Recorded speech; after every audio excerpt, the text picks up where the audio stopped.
ሚኪያስ የርብቃን ቪዲዮ በመያዝ እንግዲህ የብሩክ ሚስጥር እንድታወጣለት ቪዲዮዋን በማስፈራራት እንግዲህ እሷም ፍርድ ቤት ቀጠሮ እንዳለውና ምስክሮች እንደሚያስፈልጉት መረጃ ትነግረዋለች ማለት ነው። በምን ዙሪያም እንደሆነ ቢጠይቃት ያንን ግን ልትናገር አልቻለችም ማለት ነው። ወይዘሮ ሂሩት እንግዲህ ብሩኬን አስገድላ ሚኪያስ ገዳይ እንደሆነ ሚኪያስን ወደ ፍርድ ቤት ብሩኬን ለማስገደል ተነጋግራ ክፍያ ከፈለች። በጣም ያሳዝናል። ብሩኬ እስካሁን ድረስ ባልነቃበት ፍትህ እየተጠየቀ እያለ እስከ ክፍል 42 ድረስ መንቃት ባለመቻሉና ክህ ደራሲው ለምንድነው ብሩኬ ያልነቀው እየተባለ ባለ ሰዓት ጭራሹኑ ሊገሉት ነው ማለት ነው። በጣም ያሳዝናል። የትርስቴና የማህሌት ጉዳይ መጨረሻው ሳይታወቅ ጭራሹኑ እንግዲህ በብሩኬ ሞት ጉዳይ ሊመጡ ነው ማለት ነው። በጣም ይገርማል። ርብቃስ ጨርሳ ሚስጥሩን አውጥታ ብሩኬን ነገሩን አበላሸችበት። አብረን እናያለን። አሰላሙ አለይኩም ወራህመቱላሂ ወበረካቱ። ውድና የተከበራችሁ የቻናል ቤተሰቦች እንዴት ናችሁ? ከኔ ጋር አለሁ አልሐምዱሊላህ።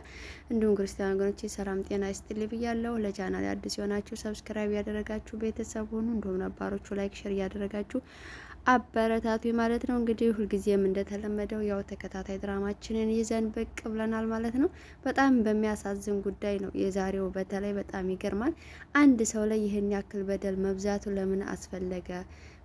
በጣም ይገርማል ሀቂቃ ማለት ነውና እንግዲህ ባለፈ እንዳያችሁት ርብቃንን ይዞ ወደ ፍርድ ቤት አቅንቶ ነበረ። ያቺ ልዕልት የባክህን ርብቃን አታስከተል ብላ ነበረ። ይቺ ተሳቢ እያለች ራሱ ስም እያወጣችላን ነበረ። ተስባ ባትሄድ ይሄ ሁላ ባልደረሰ ነበረ እላለሁ ማለት ነው። ገንዘብ የማይሰራው የለም። ጉድ ሊያደርጉት ነው ማለት ነው። እንግዲህ ምን አይነት ቪዲዮ እንደያዘባት ባይታወቅም ያው አስኪ ቪዲዮ ስለያዘባት እሷን ዛሬ ከብሩኬ ጋር ብሩኬ ለምንድነው ፍርድ ቤት የሄደው በማለት ያንን ቪዲዮ በማስፈራሪያነት ተጠቅሞ ምስክሮች እንደሚያስፈልጉትና ቀጠሮ እንደተሰጠው ትነግረዋለች ማለት ነው። ያንንም ነግራ ወደ ቤት ስትገባ ሳሎን የተቀመጡት ብሩኬና ጋሽ ዘነበ ነበሩ። እሷም በጣም ፊቷ ተቆጥታ ነበር የገባችውና ምን ሆነሽ ነው? ፊትሽ ተቆጥቷል። ምን የት ሄደሽ ነው ቢሏትም መልስ ልትሰጥ አልቻለችም። ትቆናደፋለች ማለት ነው። እንግዲህ ቁጭ ብላ ለሚኪ የተናገርኩት ነገር ብሩኬን ችግር ላይ ይጥለው ይሆን? ፍቅሬንም ሊቀበለኝ አይችልም ማለት ነው። እሱ ችግር ላይ ተወደቀ። እንዴት ነው ማድረግ ያለብኝ እያለች እያሰበች ነበርና ብሩኬ ምን ሆንሽ ነው እንደዚህ የምትተክዡ ይላታል ማለት ነው። ያው ፍቅር ነዋ የማይገባህ ሰው ትላለች ነገሩን ቀይሳ። ነገር ግን ፍቅር አልነበረም ወይ? እባክሽን እኔ በዚህ ሰዓት ስለ ፍቅር እንድታወሪኝ አልፈልግም ይላታል ማለት ነው። እሷም ያው ያለበት ምንድነው ፈስ ያለበት ዝላይ አይችልም አይደለም የሚባለው። ለሚኪያስ ነገሩን ስለተናገረች ከእንግዲህ ወዳ ሚኪያስን በደንብ ከነበረው በፊት መጠንቀቅ አለብህ እያለች እንግዲህ ልትነግረው ትችላለች።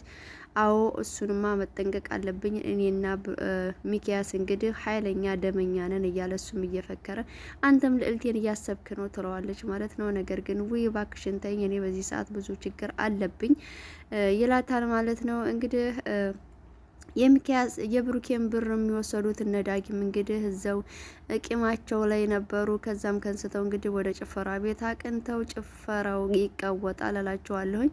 የጓደኛው ፍቅረኛ እንግዲህ ዳጊን እኔ አንተን ነው ማፈቅረው ብላ ዳጊን አጫፍረኝ እያለች እንግዲህ እየተፈታተነችው ነበረ። እሱም እባካችሁ ተዊ ደከመኝ እያለ ቢልም ግድ ማስጨፈር አለብህ እያለ ጓደኛውም እንግዲህ ያው አምኖት ልበለው ዋላ አሳልፎ እየሰጣት ይሆን አላቅም፣ ብቻ እያጫፈራት ነበረ። እሷ ግን ከሱ ጋር በመጨፈሯ በጣም ፍቅሯን እየገፋፋት መሆኑን ያሳውቃል ማለት ነው። አቶ ሚኪያስም እንግዲህ ከተከሰት ጋር ተገናኝቶ እንግዲህ ነገሩን ኩላ ማክሸፍ አለብን እባክህን ብሩኬ ምስክሮች እንደሚያስፈልጉት በህይወት መኖሩን እንዲመሰክሩለት ርብቃ ነግራኛለችና ነገሩን ማክሸፍ አለብን ይለዋል ማለት ነው። ተከሰትም ሰው ፈልግ እያለው አብሽር ምንም ችግር የለ የኔ አክስቴ ልጅ አሁን ነው የተመረቀው በዚህ ጉዳይ ላይና እሱ ነገሩን ይጨርሰዋል እያለው እሱም እየተሳለቀበት እየሰደበው ነበር። ለምንድን ነው የምትሰድበኝ? ባክህን አትስደበኝ፣ ለምን ትስቃለህ? እያለው አይ ከእናንተ ቤት የተማረ መውጣቱ በጣም ገርሞኝ ነው እያለ እንግዲያው ነገሩን እንደ ቀልድ እንዳታየው በደንብ ነገሩን እንዲያሳካው ትነግረዋለህ ይለዋል ማለት ነው። ብሩኬ ተመሰከረለት ማለት እኔም አንተም መናቀረም ማለት ነው። ይህንን ከርስህን የሚሞላልህ የለም እያለ እንግዲህ ያስፈራረዋል ማለት ነው። እሱም ለኔ ጣለው እያለው ይላል ማለት ነው ተከሰት። ነገር ግን ተከሰት ወሬ እንጂ ምንም የሚከስተው ነገር የለም ማለት ነው። ምንም ተከሰት ተብሎ ለነገሩ ያክል ማለት ነው ምን ሊከሰት ይችላል? እና በዛ ጨርሰው ይስማማሉ ማለት ነው። ከዛ ሰናይትም እንግዲህ የሰው አደራ በጣም አስጨንቋታል። ምን ማድረግ እንዳለባት እየተጨናነቀች ተጓደኛዋ ጋር ጓደኛዋም እንግዲህ እያጽናናቻት ነበረ። እባክሽን ምን ማድረግ አለብኝ? ያደራ ብር እኮ ነው አምኖ ነው የሰጠው። እንደሞ ነግሬዋለሁኝ በደንብ የሰው ብር እንደሆነ አስፈላጊ ብር እንደሆነ ነግሬዋለሁ። ለምን እንደዚህ ያደርገኛል? እያለች እንግዲህ ደጋግማ ብትደውልለትም ዳጊ ጭፍራ ላይ ስለነበረ ስልክ ሊያነሳላት አልቻለም ማለት ነው። በጣም ትናደዳለች። ጓደኛዋም እንግዲህ ምንም ማድረግ የለብሽም ራስሽን ችግር ላይ አትጣይ እያለች ታጽናናታለች ማለት ነው። ብሩኬም አልሰማም። እንግዲህ እሱ እያሳሰበው ያለው የምስክሩ ጉዳይ ነው ማለት ነው። ጋሽ ዘነበ ግን አለቅላቂ ናቸው እኚህ ሰውዬ ማለት ነው። በጣም ይገርመኛል። የሚኪያስን ተንኮለኝነት፣ የሚኪያስን ወንጀለኝነት እሳቸው እየደጋገፉ እያለባበሱት ይገኛሉ ማለት ነው። ማን ነው አሁን እዚህ ቤት ምስክር የሚሆነኝ እኔም በህይወት መኖሬን እያለ እየተጨናነቀ እኔ ሚኪያስን እነግረዋለሁኝ ይላሉ ማለት ነው።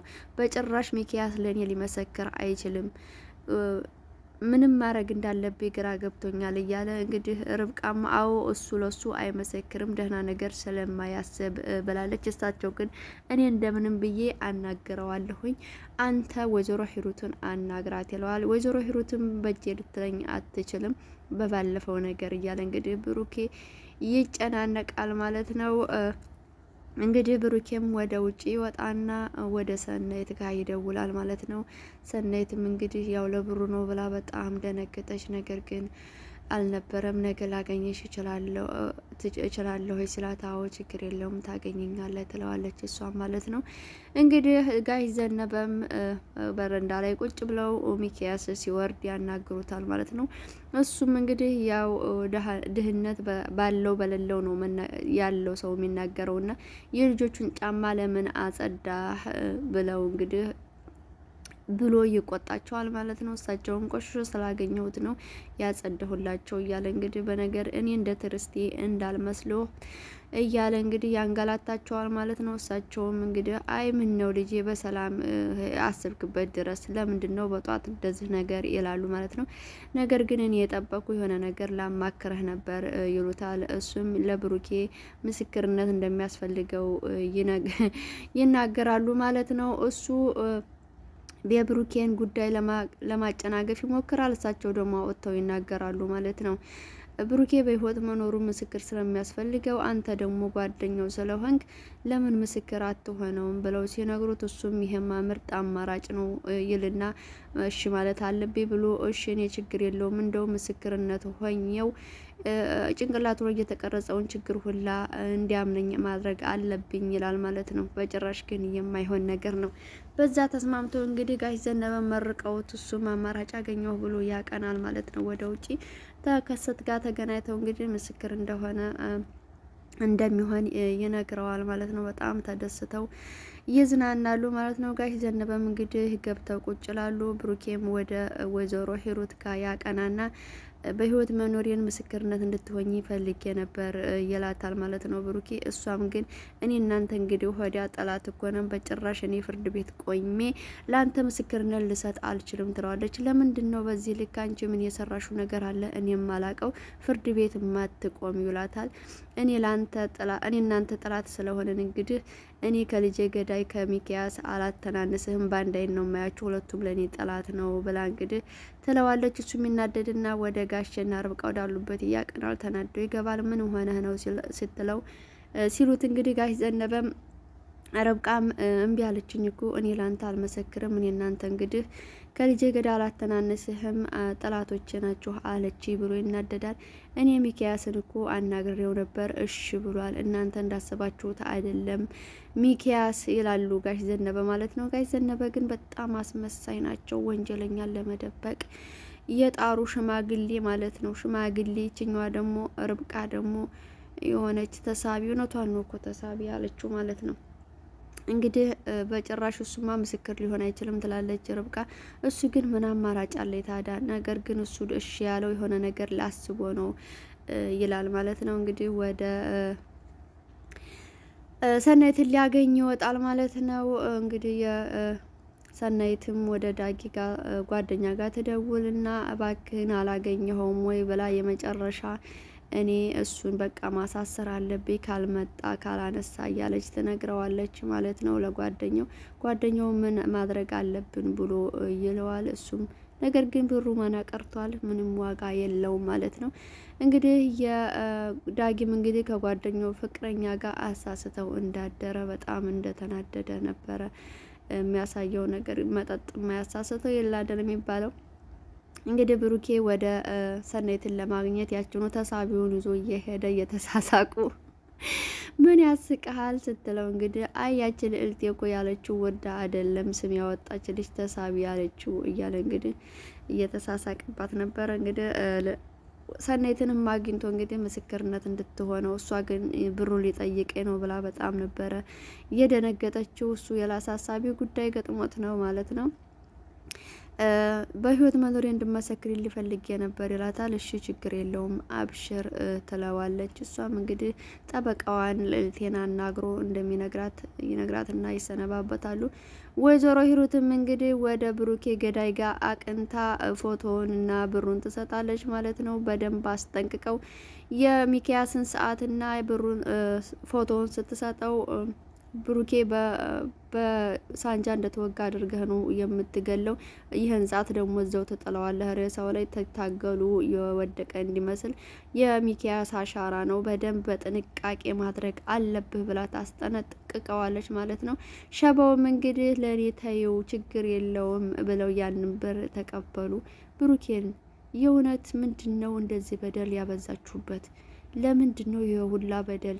ደራሲው ግን ምን እየሰራ ነው? እውነቴን ነው። እኔ የሚገርመኝ እንደ አይነት ድራማ ይቻል አቅም እንዴ ክፍል 42 ድረስ አንድ ሰው እየተሰቃየ ምን አይነት ድራማ ነው የሚቀጥለው? እስኪ እንደኔ በጣም የገረማችሁ በጣም ነው የሚገርሙት እንዴ። አሁን ጭራሽ እኮ በቃ ብሩኬን ሊገሉት ነው፣ ድራማ ቀረ ማለት ነው። ወይዘሮ ሂሩት የልጆችሽን አባት በዚህን ያክል መበቀልሽ በጣም ይገርማል ማለት ነው። ግን ይሆን ነገሩ አብረን ያለን ሀባይቦች በሰላም ቆዩልኝ። እውነቴን ነው ይሄ ድራማ ማለት ነው። አሁን ደግሞ እነኚህ ቃሚዎች አጫሾች መጡ እንግዲህ ምን እንዴት እንደሚያምር አብረን እናያለን። ሀባይቦች የተመቻችሁ ሀሳብ አስተያየታችሁን ኮሜንት ላይ አስቀምጡ። ፍትህ ለብሩኬ እያላችሁ ማለት ነው። እወዳችኋለሁ። ሰላም ቆዩልኝ። ባይ ባይ። እንግዲህ በሌላ በአዲስ ቪዲዮ እንመጣለን ማለት ነው።